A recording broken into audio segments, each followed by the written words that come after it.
What I can tell you, I have a narrative that I can provide to you on the raid itself, on the Bin Laden compound in Pakistan. On orders of the President, a small U.S. team assaulted a secure compound in an affluent suburb of Islamabad to capture or kill Osama Bin Laden.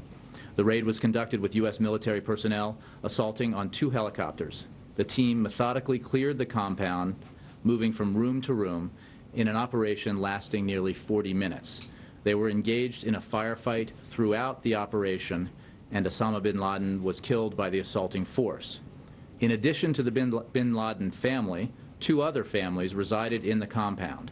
1 family on the 1st floor of the bin Laden building, and 1 family in a 2nd building. 1 team began the operation on the 1st floor of the bin Laden house and worked their way to the 3rd floor. A 2nd team cleared the separate building. On the 1st floor of bin Laden's building, 2 al-Qaeda couriers were killed, along with a woman who was killed in crossfire. Bin Laden and his family were found on the 2nd and 3rd floor of the building. There was concern that bin Laden would oppose the capture operation, and indeed he did resist.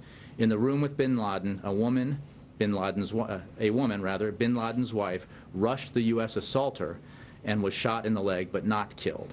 Bin Laden was then shot and killed. He was not armed. Following the firefight, the non-combatants were moved to a safe location as the damaged helicopter was detonated. The team departed the scene via helicopter to the USS Carl Vinson in the North Arabian Sea. Aboard the USS Carl Vinson, the burial of bin Laden was done in conformance with Islamic precepts and practices. The deceased's body was washed and then placed in a white sheet. The body was placed in a weighted bag.